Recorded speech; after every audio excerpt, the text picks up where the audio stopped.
Hey, small business owners, have your sales gone up, but your bank account doesn't? Has getting to know your numbers been on your to do list for a while? Let's face it, you're good at doing the work in your business, but money is hard. Have you noticed by the time you pay your bills and pay everybody else, there's just not much left for you? It's not fair. As a business owner, you know you deserve to be getting paid more than you are, but you just can't seem to figure out where all the money went. What if there was another way? What if there was a way to tell your money where to go instead of wondering where it went? What if you had money in your bank account at the end of the month to show for all your hard work? Well, this is the sign you've been looking for, that you're not alone and help is just a call away. The team at Lux Accounting prides themselves on being financial translators that can help you find smarter ways to make money, save money, and finally start paying yourself a salary that you deserve. Working with Lux Accounting not only helps you know your numbers, but they're cheerleaders helping you build a more profitable lifestyle business. The team at Lux Accounting aren't just a bunch of number nerds. They're all self-employed experts with experience in your industry. Megan, the owner, is not only fun, easy to understand, and crazy smart, she's even a CPA. Tech to CEO listeners get a free review of their QuickBooks online when they mention this podcast and visit luxaccounting.com. Again, for a free review of your financial data when you visit luxaccounting.com and the Tech to CEO podcast. Hey guys, today I have JC Chanowsky on the call. JC is a successful entrepreneur who has built two businesses from the ground up, Cape Fear Pro Wash and Patriot Illumination. Over the years, he's developed a passion for helping leaders and helping other entrepreneurs grow personally and professionally. JC's focus on company culture and commitment to developing leaders sets him apart. His experience in building successful businesses has led him to a deep understanding of what it takes to succeed as an entrepreneur. JC is passionate about sharing this knowledge with others, particularly in the Christmas light business. He is committed to helping entrepreneurs start and grow their own businesses by teaching them the skills and strategies that he has learned over the years. Through his work with Cape Fear Pro Wash and Patriot Illumination, JC developed 3 strategies for building a culture that attracts top talent and developing leaders. These strategies have led him to higher revenue and helped more customers. His success in building 2 businesses from the ground up and helping others do the same is a testament to his expertise and dedication. JC's mission is to inspire and empower other entrepreneurs to achieve their own dreams. He is committed to sharing his knowledge and experience with others and continues to be a valuable resource to those looking to start and grow their own business.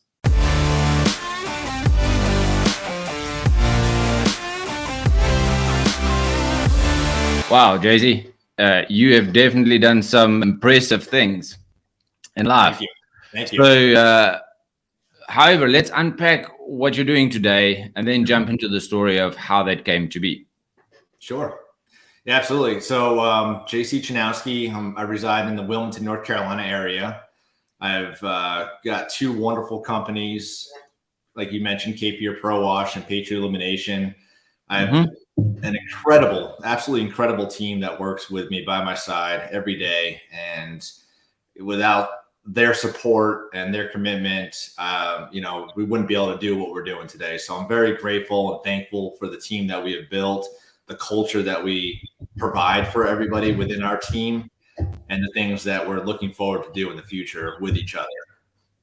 So it's just, for me, it's been fun. I really have to have fun doing things or else I don't want to do it. So I've made work fun, and I try to bring that passion to our team so that just because it's a job doesn't mean you can't have fun doing it. So we build that into the culture of both the companies, and we try to live it and breathe it every single day while we're there. Well, JC, I'm going to unpack that with you. I mean, there's so much gold that you've structured into that couple of seconds of talking. But if I may, I'm just going to unpack some of the things that I feel people need to learn and need to understand. So let's start at the beginning. What was your journey like from technician to CEO? Yeah, so really it started early on in my life. I was joined the military at the age of 24, and I really needed that for at the point of my life where I was at. I needed some type of structure. The things that I was doing, trying to do, just was not working out. So going into the military and having that structure, the leadership, the principles, and being a part of something bigger really changed my whole view and vision on life itself. And I had a lot of amazing, incredible leaders that molded me to the person I am today. And it's actually fun looking back and thinking about the things that they did and how it really has had an impact on me. And even today, even recently, as far as a couple of weeks ago, I can recall somebody who had done something or taught me something back then. We're talking almost 20 years ago now, 18 years ago, and it still impacts my life today. So did 5 years in the military. I got out and I knew I didn't want to go work for somebody else. My father was an entrepreneur his whole life. I worked for him a lot growing up. And I just really wanted to see what I could do on my own and start. So my father, Brian, and I, we started our first company in 2009, Cape Fear Pro Wash. And that was the pressure washing company. And I had no business background, none at all. I didn't do the proper research. I did research on the industry and what to do, the techniques, the tools, and all that stuff, the educating. But as far as a business development and all that type of background, I fell short on that. And this is 2009. So social media was there, but it wasn't big like it is now, all the resources we have today. So 2009, we started it.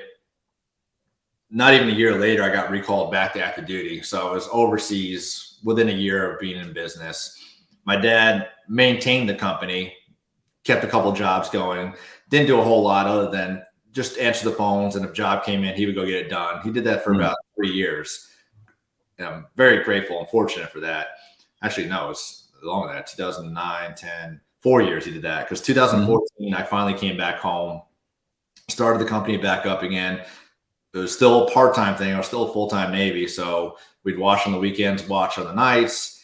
My father and I would go do it. And it was good. I mean, it was good money, but it wasn't what I wanted. I knew I wanted something bigger. I wanted something more. And I wanted to be able to impact more lives within our community by being able to hire a team. So fast forward a few years later, we started to hire people. And that was, like, for most young entrepreneurs, the scariest thing you can do when you start a business is hiring. It's, how am I going to pay for them? How am I going to afford them? What if they mess up? What if they don't do it the way I want to do things? So once we did the hiring and nothing went wrong, we're like, whoa, why were we so worried? Like, we stress ourselves out and get so much anxiety over something that we couldn't control regardless, instead of just leaping into it and trusting the process because everybody else has done it before. So why can't we do it? And then it just started growing and escalate, just getting bigger and bigger from there. In 2016, we learned about the Christmas light installation world of things at a convention. And I can get real deep into my background on Christmas lights, but I love Christmas lights. Like, it excites me. I got a Christmas light jacket here. Usually I have it on, but it's a little warm up here right now. But I found that there's a way that you can make money hanging Christmas lights. And I just immediately lit up. I was excited, glue like a light bulb. And I said, Dad, we got to do this. We got to try this at least. So we went home, hung some Christmas lights on my house. The house didn't burn down. I didn't fall off a ladder. The house was great. Like, it was like picture perfect magazine. I was like, we're on to something. We got to do this. So we started that year. We only did a couple of jobs. I was still, again, full-time Navy, working days, nights, weekends, whatever I could. But it was there. Like, the concept was there, the proof was there, and I was excited about it. I was about as excited about that as I was the day my first child was born.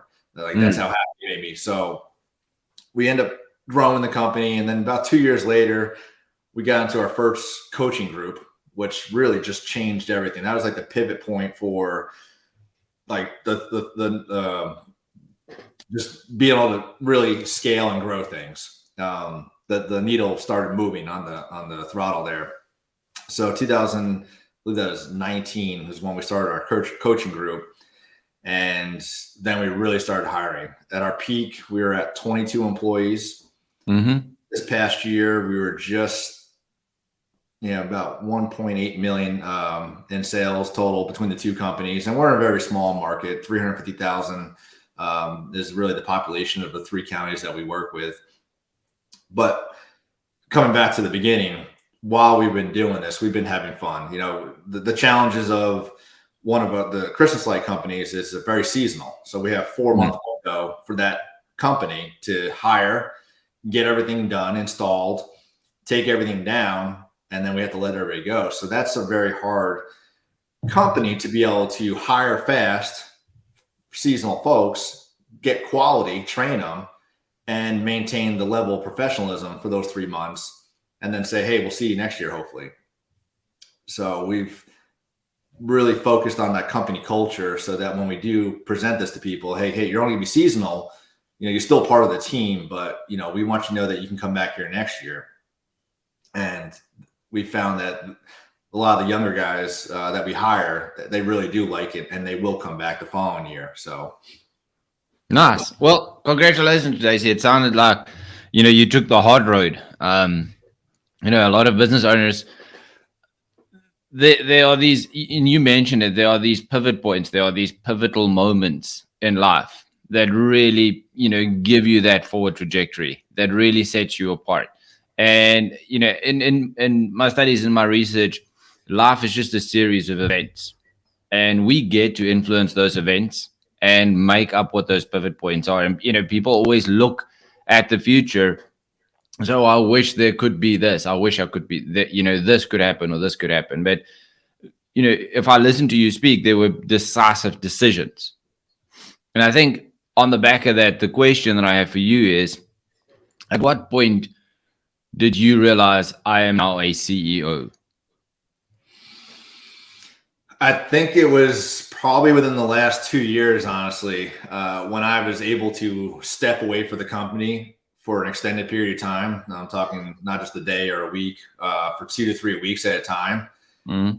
And the way the communication was flowing with everybody, nobody was calling me constantly for advice on the littlest things. Like I felt I was at the pivotal point where I've grown and developed my team to have trust in me and be able to trust in them to execute the mission without checking in on every single process or, making sure this is okay, or calling if something went wrong. Even just recently, I was on a trip and one of the trucks went down and had to get towed and repaired, and everything that could have gone wrong with the job that day.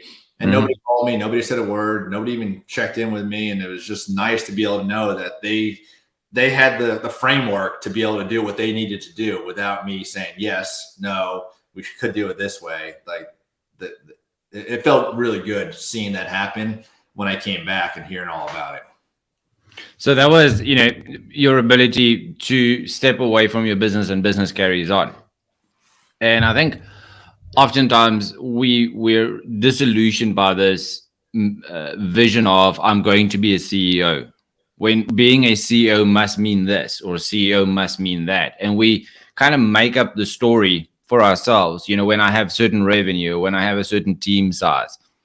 And the thing that I've learned is, and you've mentioned it, is you hired great people and you've got strong leaders in your team.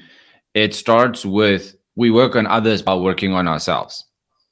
Absolutely. And it sounds like you've purposefully pursued that as a development path, because part of that is we have to, I always research my guests, and I was looking you up and looking at some of the things that you put out, coming to terms with our own inadequacies as human beings. We don't necessarily just have strengths or weaknesses, but at some point we have to come to terms with the things that we're not good at. How and what to be the best at. So my question is, how have you learned to come to terms with the inadequacies, meaning you don't necessarily know, there's this, I don't know what I don't know. And how have you overcome that? Yeah, absolutely. And that's hard. It's hard because we want to be that expert in everything, especially as a business owner. We want to be able to develop our team and show them everything. But I learned a long time ago, like I'm not a numbers person. Like you mentioned earlier, like Megan likes, like they're numbers people. That's just not something that excites me. I know it's important, but I'm not an expert in that. And there's other things that I just know that I'm not good at. So I found for me personally, it was important to hire the people that knew what I was deficient in, but not only at the capacity we're at right now, because we knew we wanted to grow to different levels. Like we just hired a general manager, but I didn't want to hire a general manager that was doing $1 million company. I need to hire a general manager that was doing 5, 6, 7, $8 million companies because he knew how to get me there, not how to just keep us at the status quo of where we're at. So I'm very humble in understanding that I'm not the smartest guy in every single aspect of the business. And I have no problem saying, I don't know, and I will get you the answer, because there's nothing I'd ever want to do more than let somebody know, like give them an answer that's wrong and then them find out that you're just giving them whatever. And now you lost credibility and trust with them. So I'm very transparent with my team. If I don't know something, we're going to find out. But usually I like to find out together so that we both know the process or who to look for or what we should be hiring for. Yeah, I mean, one of the things that stands out for me is the sign of a true leader is somebody that understands that our adversaries are within. Is if I cannot overcome my own ego, if I cannot overcome my need to control and not settle, there is somebody that's better at things than I am. That oftentimes people push up against that ceiling and they don't really find a way through that. Being a CEO is a very lonely journey. I mean, I'm preaching to the choir. My question to you is, how does it look, and how important are peer-to-peer networks for you? What was the first question? I'm sorry. How do you establish peer-to-peer networks, and how important are they for you to be surrounded with other people on this lonely journey of being a CEO? Yeah, no, absolutely. That's part of my journey. The last 2 years actually was realizing that, your friends yesterday won't be your friends tomorrow. And same thing with the business owners you associate yourself with today won't be the same as tomorrow, next year, 5 years from now, because you guys have different goals, different visions and things like that. And you really got to align yourself with the ones that are casting that same vision, because we don't have $1 million vision. We have a $10 million, $20 million vision. So I want to align myself with those that have gone there and set the path for that. They've made the mistakes. They've done that journey.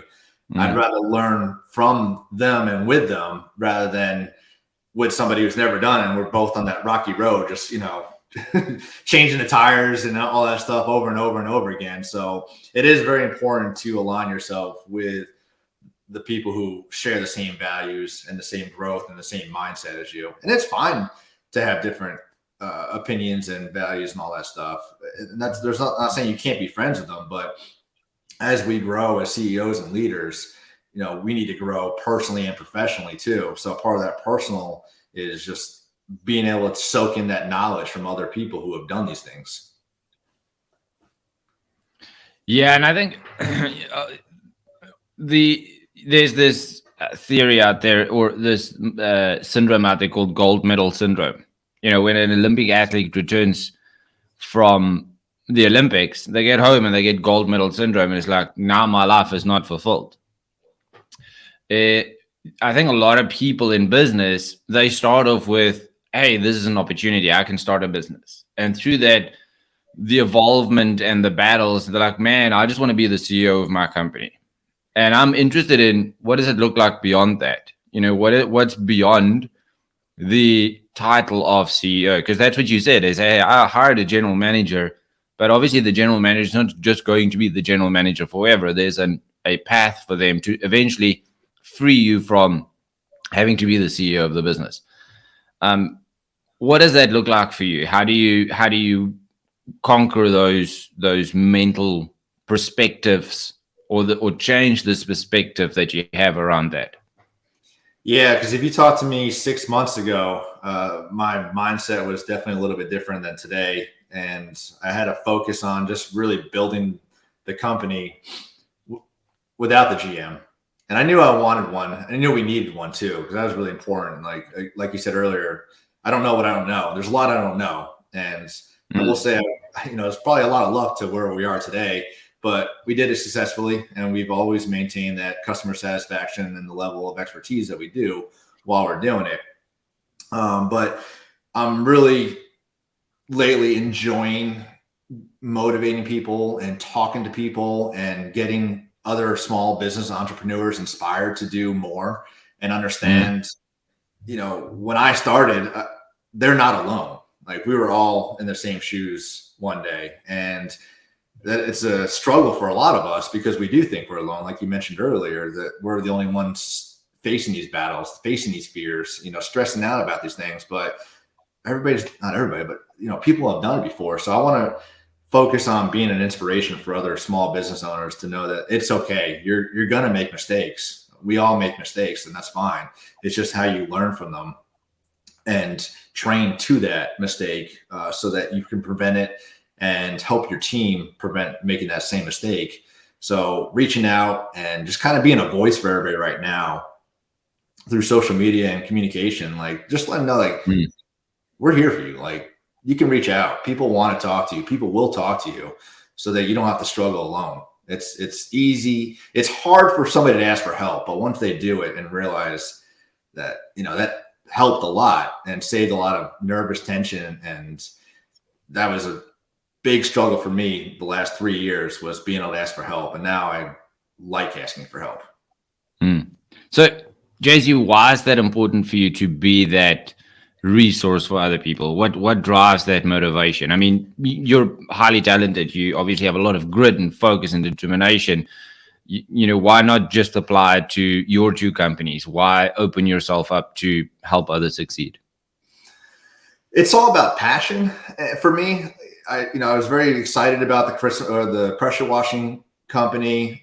Then the Christmas light thing, like, passion. Like, I love Christmas lights. Just the thought that somebody's driving by and sees our Christmas lights hung up. They don't know we did it, but they saw it and it brought a smile to their face. That's what drives me to do the Christmas lights. I really get excited knowing that we put a smile on a kid's face. We made a family happy who couldn't afford lights, but they saw it through the windows while they're driving by in the car. That's why I get real passionate about that. When I was running the other day, just 2 days ago, I just got back from Europe. I literally came home, and I ran to the office because I wanted to go for a workout. Through my earphone, I got a text message that said, "Hey, you're an inspiration to me." I didn't know who it was. I didn't look at it, but I heard that the text message came through and said that. And, like, it just sent chills down my body that something that I did or said recently was, building so much value for somebody to reach out to me and say, "You're an inspiration to me." Like, that right there is what drives me and what makes me passionate about being able to help the next person. And just those little things, if I can just provide one little nugget, one little piece to help move that scale for that company or for that individual personally, that's what excites me. While still staying within the company too, because we got to maintain the two companies, but I hired the right people right now to focus on those things so I can help my focus on other individuals. So this conversation here is at a fork road, and I'm gonna choose the hire the right people fork in the road. How did you know that you hired the right people? Well, I mean, I'm sure there's a magic formula that people have and that are a lot smarter than me. When I do my interview process, like I said earlier, everything we do is evolved around culture. When people come to our office, they see a family culture. There's pets in there. There's pictures of our team on the walls. We don't have motivational posters with Rocky.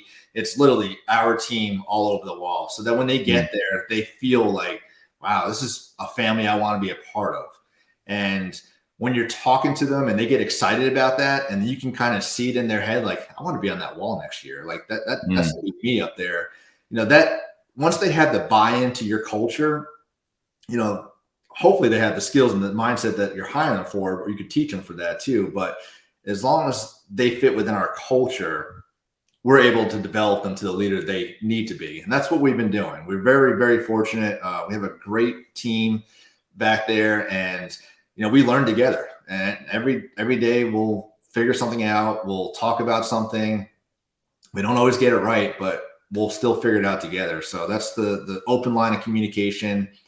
And have we made mistakes hiring people? Absolutely. I mean, we've had people that were in there for a day, maybe 2 days. They just weren't the right fit, because it's easy to get excited about somebody because you're excited for the wrong reason.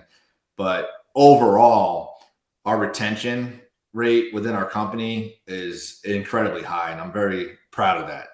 And I'm no longer doing the hiring too, so it's nice to see that the team has built the culture within themselves, and that when they're doing the hiring, that's the things that they're looking for the individuals, that they align with our core values.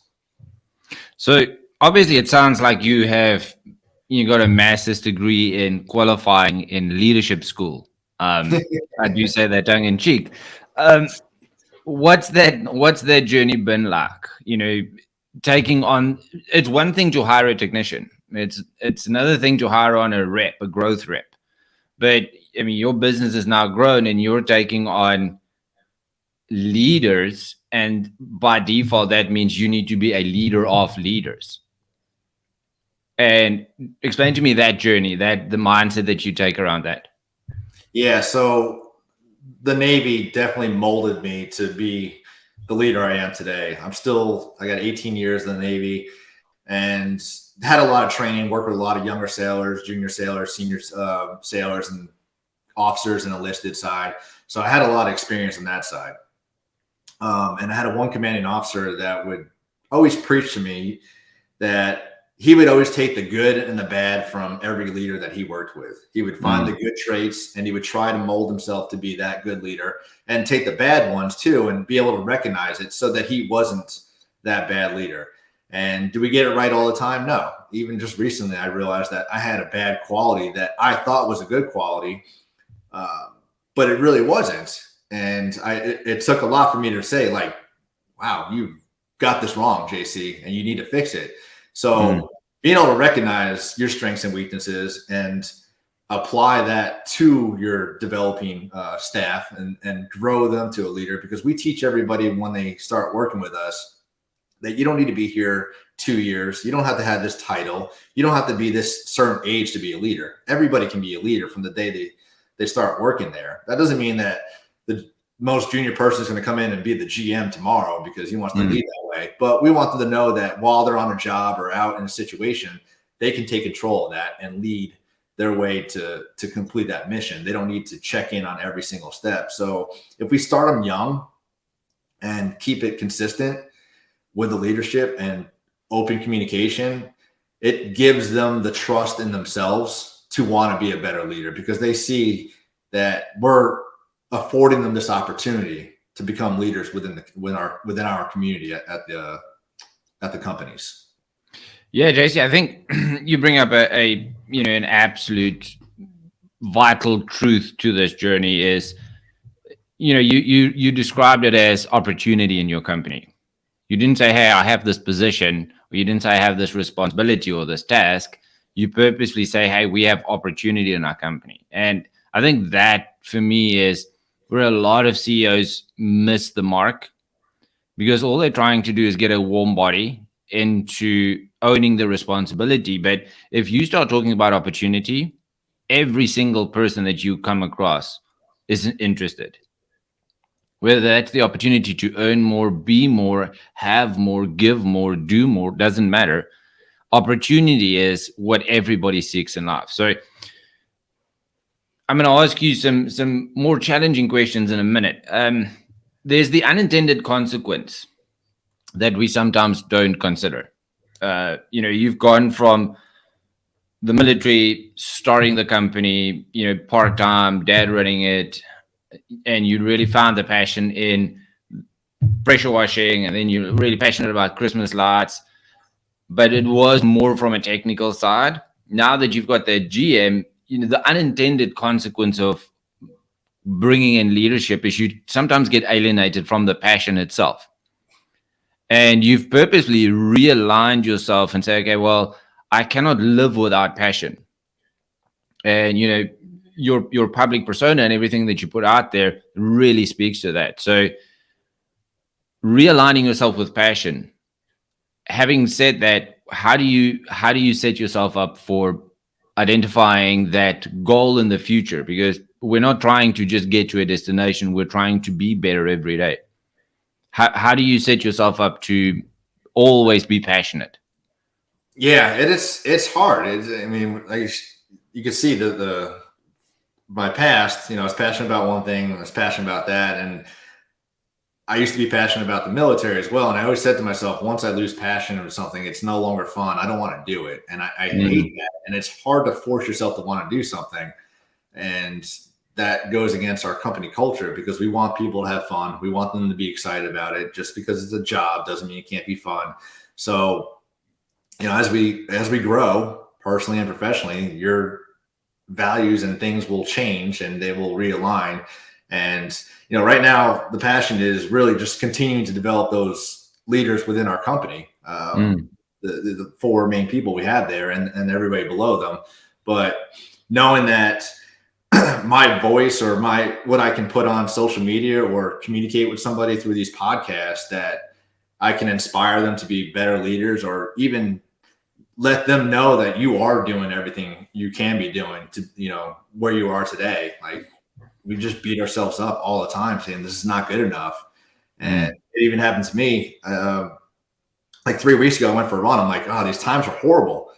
And everybody's like, dude, these times are amazing. Like, I was beating myself up so much because I thought something, when in reality, it was the exact opposite. So everybody coming to me and saying, like, you did really good. I'm like, oh, wow. All right. Well, then I had to shift my mindset. So now if I can be able to tell somebody like, hey, you're actually doing really good where you're at right now, or you're on the right track and this is what we need to do to help you get to the next level, it really just gets me excited. And when I wake up every day and I get to post these things on social media or communicate with everybody at the events, like I said, that's reigniting that passion that I've been looking for a long time. I didn't realize this is where I wanted to be 2 years ago, or even 5 years ago.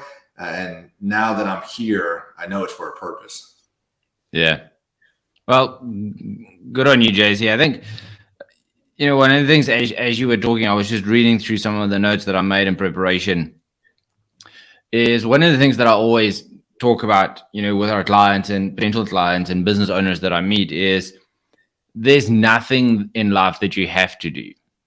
And when you can shift your mind from have to get to, it opens up Pandora's box on possibilities around passion. You don't have to go for a run. You get to go for a run because you're healthy enough. Yeah. You don't have to develop your leadership. You get to invest into other people. And there's always a price. So, that in effect puts you in a privileged position. And as far as you can imprint upon other people, the way that we pay for that privilege, the right to get to do what we want to do, is with your virtue, is truly having a true and clear value system by which you live. And I think a lot of people kind of adopt outside things because I'm like, somebody else's role, somebody else's story, somebody else's mission or vision. I'm trying to achieve this because I'm trying to find acceptance. How do you stay true to what you are and who you are? Oh, that's a good question. That's, aligns really with your inner core values, and knowing that for me, once somebody recently said, like, you're doing all this for money, and it's not for the money. Like, money's good, don't get me wrong. But just like with the Christmas lights, when we hang those lights, I do it for the people who can't afford the lights. Those little outline effects of those lights going up there that I think about, that because I was that kid when we were younger that we couldn't afford all the Christmas lights, the Clark Griswold. So we would drive around community to community to go and look at these Christmas lights. And that was, part of my childhood, was getting in the car with my sister, my mom and dad, and just going community to community. So when I do that now with my kids, even though we can't afford it, I know that, those lights getting put up because of us, somebody's having that other experience too, because they couldn't afford it, like I said earlier. So that's one of the big things that just keeps me going. I'm always fascinated about people that said, "Oh, you're only doing this for the money," and I'm like, "Hell yeah!" Because money doesn't buy happiness, but no money buys you jack shit. So somewhere in life, we've got to get to grips with our relationship with money. The people who say that, they go to work every day and they expect to be paid. So Right. they're doing what they're doing for money. The only thing that, when you go home, your wife doesn't pay you to be the husband. So you that's where you do stuff not for money. To a larger extent, our existence only gets improved when our means expand. Right. So when I can do more for other people, if I create a bigger opportunity, because if you're $100,000 business, you have very little opportunity. There's somebody out there that wants to work for, $1 million, $2 million company. Increasing your company or growing your company allows you to give that person opportunity. So for everybody, it's true that we all do what we do for money. Let's talk a little bit about your biggest success. If you just think back of your life, it's not personal, it's not business. Just if I said to you, JC, what is the biggest success in your life? What would you say that is? My two daughters, honestly, Mhm. like I just got back from Europe with them for 13 days, and just watching them grow and being the proud father that I am of them, and the things that they're doing, coming from a broken home as well. My ex-wife and I separated. How great they still are, and that's like, if everybody knows anything about me, it's that my family always comes first, and that's family Mm. blood and family at work too. But just those two little angels of mine are honestly my greatest successes I'll ever have. I'm always fascinated, and I purposely ask that question to everybody that I get to speak to. And touch wood, to date, nobody has said my wealth, my business, my cars, my holiday. Everybody say, either in your instance, it's my daughters, or as angels as you describe them. For other people, it's like my spouse, my relationship with my spouse. It's fascinating to me that people always, when I ask them what is the biggest success in your life, and I've spoken to guys who run 10, 15, $20 million companies, and they all refer it back to the person that I get to share this with. And for you, that's true as well. You said, I get to share this with my two daughters. I get to be the dad that goes to Europe, for a couple of weeks and get to spend time with them. My lifestyle just affords me that. The obvious next question, JC, is what has been your biggest blunder? My biggest blow. Oh. Um, Control. And that was probably the biggest thing for the longest time. And that was part of that hiring process, and understanding my downfalls of a leader was I always wanted to have that control. I always wanted everything to be perfect. And over the last 5-6 years as we're hiring, I knew that, or I found out that it didn't have to be my way. It could be another way. And being able to release that control finally and see what's happened and see the growth of our company and the team, it's just incredible to know that I was holding back the company from so much for so long because of that control. And we'd probably be a little bit further ahead right now if it wasn't for that. But now that I've released it and seeing what the team is doing without me doing that is incredible too. Yeah, and I mean, you've obviously heard the saying, speed of the leader, speed of the pack. And I think a lot of business owners miss the fact that the pack will only move as fast as the leader moves. But you're not a leader if there is no pack. Right. And if you try and hold on from a control point of view and say, I am the best at this, I am the person that makes the final decisions, everything has to cross my desk, then you're holding the pack. The pack wants to go really fast, but as a leader, you are the bottleneck in the business. Yeah, because you're limited them from being able to express themselves, being able to do things that they can't talk to you because they don't trust you, because they feel that once they express something to you, you're going to shut it down right away because it's not your way. And just being able to see them come to me with these ideas that I never would have thought about it. And I'm like, dude, that's gold. Like, why? Like that's why you're here right now, because I wouldn't have thought about that. And it's like that quick too. Like we had something just recently. They came up with this idea out of nowhere. I'm like, it just saved us a whole bunch of money, and we're able to move the needle a lot faster because of that idea. That if it was just on me to come up with everything, where would we be right now? We wouldn't be where we are today. Yeah, and I think, what comes to mind as you speak is a lot of people say, well, you bring me the idea, and then the traditional business owner or the technician operator, the owner operator is like, well, we can't do this because that means I have to do this and I have to do this. And they always equate their personal expense into that. When somebody brings an idea and you can just rubber stamp it, I always use the analogy of, I have a window behind my screens in my office, and I always see an Amazon vehicle drive up, and then I'll hear them deliver something, and then, what do? Do I text message Jeff Bezos and say, hey, dude, thanks for the delivery?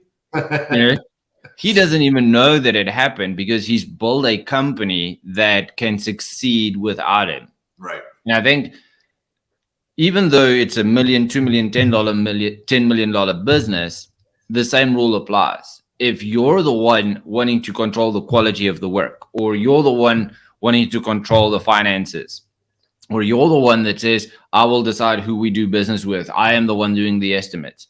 If you can truly hand that over, not as a task, but as a role within the business, that's where, there's great books around complete ownership.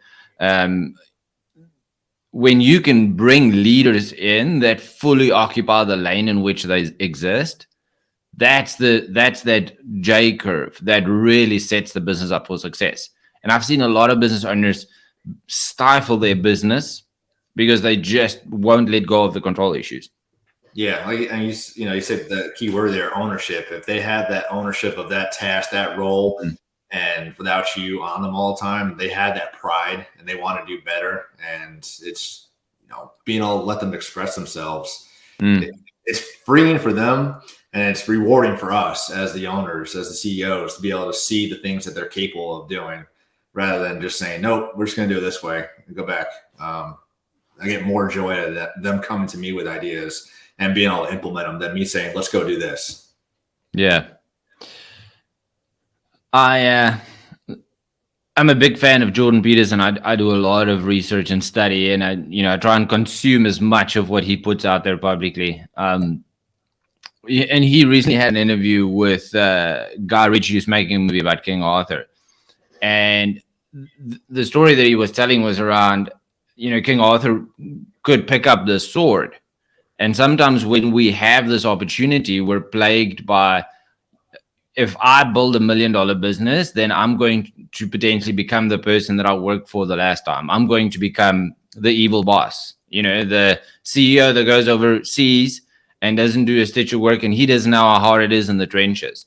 And what inevitably happens is people come across these opportunities in their life to step up to the plate, pick up the sword, and do good.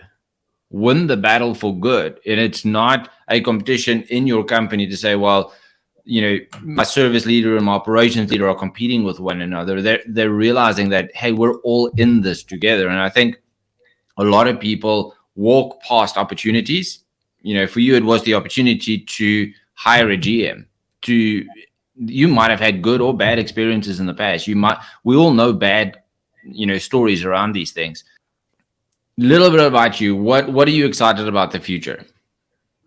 Yeah, excited. I got a couple speaking events coming up here real soon. So I get out to there and talk about the things that excite me and be able to share that inspiration with others to hopefully inspire them to be better leaders themselves and know that they're capable of that. And just watching, now that we have the GM in place and everything's running full circle without me there, it's fun to see what's going to happen to that over the next 6 months to 8 months throughout the rest of the year. So really looking forward to that.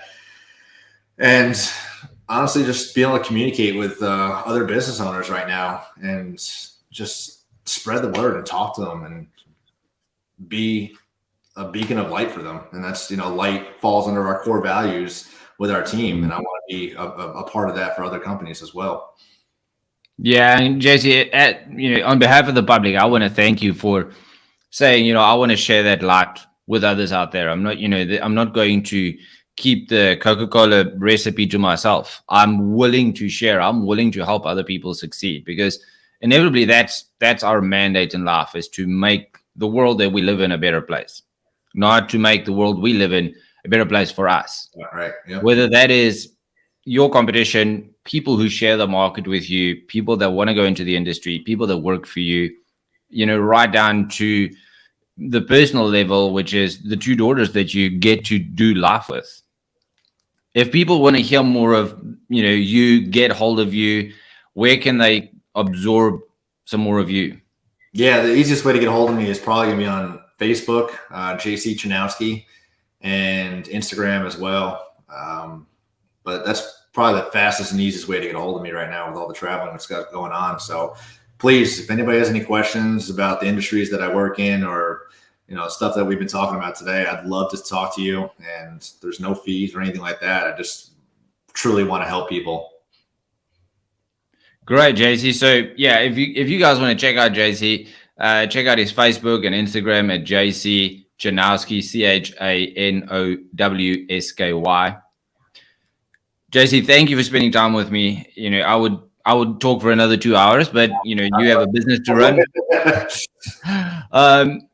Any parting words? Anything that you feel? Hey, if you guys just focus on this, what is a parting point that you would want to leave people with? Yeah, one of the big things I've been expressing and talk about lately, and I know it's kind of a downside of things, but really is that it's okay to fail. We're all going to fail at some point in our life, and it's about how you embrace that failure and learn from it. I like to say, if you're going to fail forward. So just know that it's not going to be a smooth road throughout the whole process. There's going to be ups and downs. You're going to beat yourself up and you're going to praise yourself other times. But when you do fail, know that it's okay. You're not alone. People fail all the time. It's just how you react to that and engage and learn from it is what's important. So that's my big thing is preaching to that part, because we beat ourselves up way too much about the little things when it's going to happen, but we can learn from it. Yeah, JC, I think that's a beautiful parting thought. And, I want to encourage you guys, learn from JC. He's made himself available, but don't try and take on the CEO journey by yourself. Reach out to people, ask for help. There are, more JCs out there. Find those people that are willing to share. Find those people that are willing to walk this journey with you. Maybe not, obviously not jump into your business, but it's somebody just that you can just go to and say, hey, I'm getting my ass handed to me as a CEO right now. I was a good service leader. I was a good growth leader. I was a good business operator, owner, but I'm getting my ass handed to me because my leadership is not developing. And I would encourage you guys, that's the journey. CEO, when you become a CEO, you're in the people business. What your people do at the end, whether you do Christmas lights, power washing, window cleaning, gutter cleaning, whatever it is, that becomes not the defining purpose of the business. The purpose of the business then switches to, what? Everybody in this business needs to win. Everybody in this business needs to have a place where they feel fulfilled and have a place where they can truly make a difference. So I would encourage you guys, look out for people, reach out to JC, spam him if you guys want. If he doesn't answer, he's probably going to be with his two beautiful daughters. But I would encourage you guys, reach out to JC and the likes. JC, thank you for spending time. Absolutely. Thank you. I really appreciate it. It was an honor to be here with you. And like you said, that network is so important. And it's just all you have to do is ask. Yeah, I agree. JC, thank you, man. Would love to have you back in the future and talk some more on some things. So yeah, check us out, JC. Check out JC on his Facebook and Instagram as well. Thank you, guys. Cheers.